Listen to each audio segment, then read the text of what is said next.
Welcome to the Nishtana Magic Ckids Club.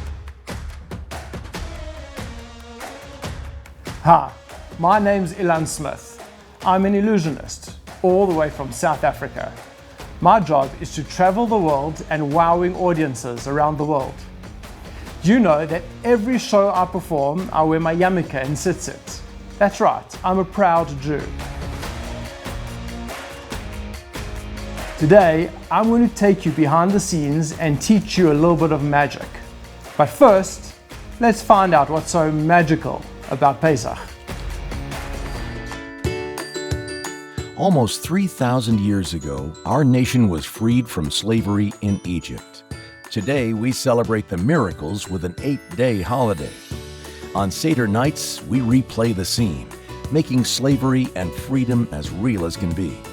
We relive history with 15 steps, eating matzah and maror, drinking 4 cups of wine or grape juice, and reading the Haggadah. The Seder is full of unusual customs, like dipping a vegetable into salt water or leaning to the left when we drink. Why? Pesach is all about questions. The kids get curious, and that's the whole point. Before parents tell the story of leaving Egypt, they wait for the 4 questions kicked off by the youngest family members. So, who's the star of the Seder? Spotlights on every one of you.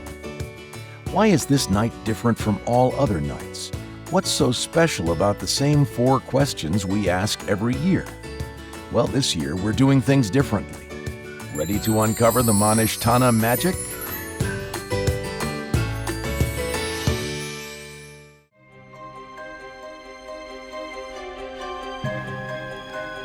This year, at your Pesach Seder, you are going to mystify your family and friends with a bit of a twist to your Nishtana performance. And I'm sure that when you've finished, everyone's going to have a lot more than 4 questions for you. So are you ready to learn a little bit of Pesach magic? Let's think like an illusionist, and let's begin. Question number 1. On all other nights, we don't dip even once. Why do we dip twice tonight? First, karpas. We dip a vegetable into salt water. And then maror. We dip bitter herbs into haroset. Hi guys. First of all, everyone, meet Shayna. We know that during the year, we don't even have to dip once, right? And on Pesach, we dip twice, correct. The first time is karpas into salt water, and the second time is maror into haroset. Perfect. So here we have some salt water, and we have some haroset. I'm going to make the haroset disappear, but if you can see it, it's a little too difficult. So to make it a little bit easier for me, I'm going to cover up the haroset with our salt water. The problem is you can still see the haroset underneath just a little bit around the ring, right? So we're going to cover that up. Watch. Roll up the salt shaker.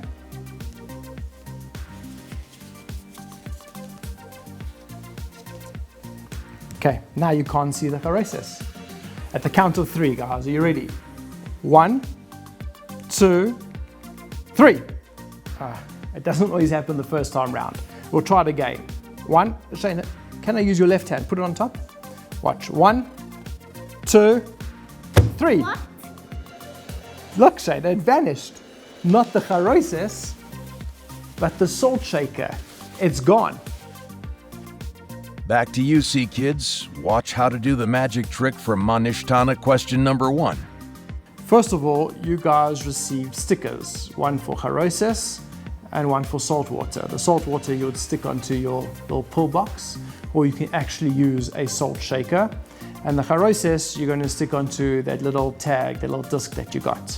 You tell people that you're going to make the haroset disappear, and that would focus their attention on the haroset. But you can see it, so it makes it more difficult. Let me cover it up. Once you've done that, you're going to tell them that you can still see the haroset underneath the salt shaker. So to make it a little bit easier for you, you're going to wrap that up in a napkin. So you wrap it up in your napkin. When you wrap it, you don't wrap it around really tight. You make it a little bit loose. So if you were to hold just the top, the salt shaker can fall out the bottom. Okay, so you've got it loose, and you put the salt shaker like that on top of your charoises, on top of your tag. And you count 1, 2, 3. And when you count 3, you move everything back to the edge of the table. And you look at the charoises. And when you still see it there, you're like, oi, no, let's try that again. And you come back again. And everything's still the same. Salt shaker's still there. You count 1, 2, 3. And this time when you move back, you let the salt shaker fall out from your napkin onto your lap. So once that's fallen out, the napkin has still kept the shape of your salt shaker.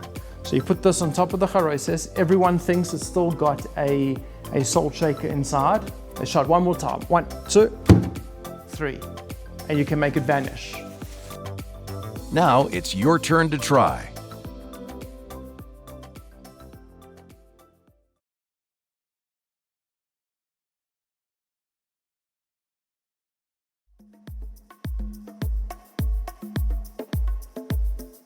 So salt shaker's gone, but I did say I'd make the charoises vanish. So just to be fair, give a blow. We'll make that vanish as well. Now that everyone has seen the salt shaker disappear, they think the trick's over. So what you can do as a bonus material is you can make the charoises vanish. And how that works is you pretend to pick up the charoises and put it in your hand. What you're really doing is you're sliding it off the table and onto your lap. So this is how it's done. You put your fingers on the charoises, your thumb at the side, and you have them meet up as if you're going to pick up the charoises, the tag. What you really do is it goes off the table, you pretend to put it in your hand, and it vanishes. Question number 2. On all other nights, we eat chametz or matzah. Why do we only have matzah tonight? Chametz is any food made from the 5 grains that's been allowed to rise. For 8 days, we stay away from pasta, cereal, pretzels, and of course, bread. So here's the idea, Shayna. We have 2 matzahs, and the third card is a challah. 3 cards, 2 matzahs, and 1 challah. The problem is, are we allowed challah on Pesach? No. And how many matzahs do we use at the Pesach Seder? 3. So we need to get rid of our challah and we need more matzah. So we have 3 cards, 2 matzahs, 1 challah. You are going to help me with a bit of magic. Shayna, can you please take out the challah, but don't look at it. Just take it out and put it face down on the mat. So if you've got the challah, I've got the other 2 matzahs, right? Watch. Turn it over. Now, watch how I do it. You actually are not using just 3 cards, you're using 3.5 cards. These are the cards you use. You have 2 matzah cards, you have a third matzah card that has half a challah card stuck onto it. This is a little flap. It's just half a challah card stuck on. And this is how you're going to make it. So you have received one of these full challah cards, and you're going to have a line going through that challah card. Cut along that line. Please be very careful using a scissors and get an adult to help you. So now that you've cut this piece off your card, you're going to take a piece of sellotape, sticky tape, and stick half of it on to the back of this card, on the straight part, and you're going to stick it onto one of your matzah cards at an angle, like that. It's going to create a hinge. When you stick it on, close it like that, and then if any part of the card is sticking off your matzah card, then just snip that off, cut those little pieces off. So now you're ready to go. Place one of your matzah cards beneath that little flap, make sure it is lined up on top and on the bottom. It's not sticking out too high, it's not sticking out too low, it's lined up correctly. And you put your second matzah card, or your third matzah card actually, on top like so. When you do this, of course, you don't do it out like this. You do it facing yourself so no one sees this little gimmick. Okay, like that. Put this one on top. Now the last thing you need to do is put your thumb, your right thumb, on this corner so you can hide that little card sticking out there, that little snip. Now you're ready to go. You tell them you've got 2 matzahs and 1 challah. Problem is you don't use challah on Pesach and you need 3 matzahs. So you can show both sides, front and back. When it's face down, you get a spectator to pull out the middle card, but please don't look at it. That's what you tell them. When you turn your hand over with these 2 cards, you can't just turn it over. If you do that, they will see your challah card. So before you turn it over, close the cards a little bit, then turn them over. You can show 2 matzahs and the challah has disappeared and turned into your 3rd matzah. Try it for yourself.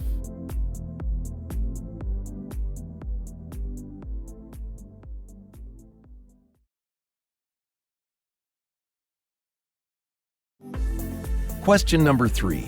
On all other nights, we eat all types of vegetables. Why do we eat maror tonight? This is a bit of an interactive piece. So I've got a card with 12 different fruits and vegetables, all different kinds.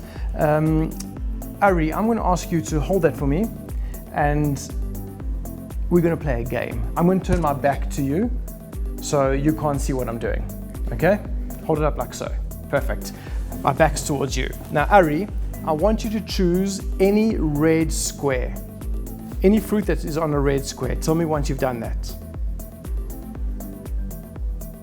Are you done? Yeah. Good, thank you. Now from that square, go across the grid, that means left or right, to the first purple square. And let me know when you're done. Yeah. From that purple square, I want you to go up or down to the first red square. Are you done? Yeah. Perfect. Now, from that square, go diagonally until you reach the first purple square. Done? Yeah. Perfect. Now, from that square, I want you to go across the grid, again, left or right, until you get to the first red square. And tell me once you're there. I'm there. Okay, now concentrate on that vegetable. Have you got it? Yeah. Good, I'm turning around. Okay. What was that last vegetable that you landed up on? Maror. Maror. I knew you would think that. How? Check it out. I knew you would think of the maror. How's that possible? Magic! Want to see how I do it? It is a self-working illusion, which means you don't have to really do anything. As long as you go through those instructions, those steps in the correct order, it works. Let's use an example. So, choose any red square as a starting point. So for our example, we're going to choose the tomato. From that square, go across the grid, left or right, to the first purple square. So you'll land up on the carrots. From that square, go up or down to the first red square. From the carrot, you would go down to the peas. From that square, go diagonally to the first purple square, which means you're going to have to land up on the broccoli. From that square, go across the grid, left or right, to the first red square. So from the broccoli, you have no other way to go other than to the maror. Now concentrate on the square that you're on and you're thinking of the maror. So no matter what happens, as long as you go through those steps, they will always land up on the maror. Let's see you do it.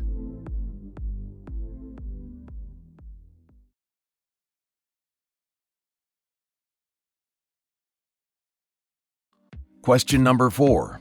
On all other nights we sit or we lean. Why do we lean tonight? This is what we're going to do. You know that during the year, we can sit at a table and we can lean, or we can sit up straight. Either way. And on Pesach, we lean, right? So here we have our chairs. That's a little sticker of a chair. And we have our pillows to help us lean on Pesach. We have 2 pillows and we have 2 chairs. There's our first chair. Put a pillow on top. Second chair goes on top of that. Watch. And the pillow goes through. What? Doesn't make sense. I'll do it again. Watch carefully. We have our first chair. We have a pillow that sits on top. Watch carefully. And the chair goes on top of that. Just like that. 3, 2, 1. It travels through. It doesn't make sense. That's why it's called magic. Ready for the behind the scenes? You use 2 pom-poms and you've got 2 cups. So before we begin, you'll take your 2 stickers, your 2 chair stickers, cut them out and place them on your cups. You're not going to place them right way up. You're going to use it with the cups upside down. So place them on your cups upside down, like that. So you have 2 cups and you have 2 balls. The secret is you also have a 3rd ball. So before you begin, you have 1 ball inside a cup, the other cup on top. So that ball's locked inside. And you have your 2 balls sitting at the side of the table. You can show this empty. They see that cup empty. You take out the bottom cup and you put that one face down. So that's not the one they saw empty. So you've actually loaded a ball under that cup. Let's do that again. This is what it looks like. Show it empty. Face down. Place 1 pom-pom on top. Place the second cup on top. And you just reveal the pom-poms travel through. The truth is that second pom-pom is actually still there on top, but they don't know that. You reveal your pom-poms travel through. Now you do the exact same thing again. Show that empty, take the bottom cup out with this pom-pom and put that on top. Pom-pom goes on top.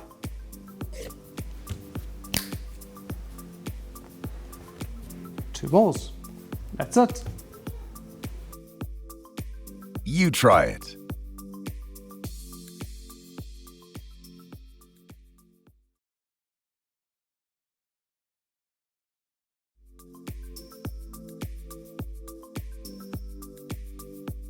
These are our pillows that we lean on at the Pesach Seder. They might look like pom-poms, but they're really pillows. So watch, we've got 2 of them. I'm going to get to keep 1, and I want you to keep 1, Ari. Hold it and squeeze in your hand. Come closer. Good, watch. 3, 2, 1. Mine vanishes. What? So this is how it's done. You use 2 balls and 2 magic hands. What you do is this. The first ball you pick up, you pretend to place it into your left hand. What you're really doing is, when you turn your hand over, you put your thumb on top of the ball, so it holds the ball back. So it looks like the ball goes into your hand. It doesn't really, you keep it behind. Okay? So you pretend to put it in, you close your left hand. You straight away go and you pick up the second ball. Now you've got 2 balls you're holding together, and you put both into your spectator's hand and get them to close their hand. They've really got 2 and you've got none. And you make yours disappear, they open theirs up, and they have 2. That's it.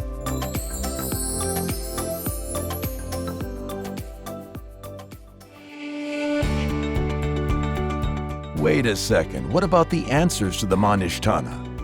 What do all the questions mean? And why do we ask the same ones again every year? On Pesach, the Jewish people went from extreme slavery in Egypt to full-on freedom. Celebrating the holiday gives us the power to break free from any challenges we face, anything in our lives that makes us feel like a slave. The real magic behind the Nishtana is that each question shows part of our journey from slavery to freedom. On all other nights, we don't dip even once. Why do we dip twice tonight? Dipping a vegetable into salt water reminds us of the bitter tears we shed in Egypt. Dipping the Maror in Haroset reminds us of the bricks we created as slaves. But when we dip, we also think about freedom. Poor people eat plain food, like dry, crusty bread. Free people dip. On all other nights, we eat chametz or matzah. Why do we only have matzah tonight? Matzah was the bread of slaves. It's flat, plain, and humble. But matzah also reminds us how we rushed out of Egypt with no time to let our dough rise. That's freedom. On all other nights, we eat all types of vegetables. Why do we eat maror tonight? Remember how it feels to eat maror, the bitter herb? Your eyes tear up, your face turns red, and your mouth is on fire. That reminds us of how hard it was to be a slave in Egypt. On all other nights, we sit or we lean. Why do we lean tonight? On Pesach, we sit back, relax, and lean like a king while drinking and eating. We're like royalty tonight, truly free. Now that I've unraveled the secrets to the Nishtana magic, and you guys have 4 really awesome tricks up your sleeves, I think you're ready for the Pesach Seder. And please remember to perfect these illusions before showing them to your families and friends at your Seder. And remember, a magician never shares his secrets to the Nishtana questions. Thank you and enjoy! Open up your guidebook and take a look. There's something missing on each page of the 4 questions. Use your new magical talents to solve the missing parts. Wishing you all a happy and kosher Pesach.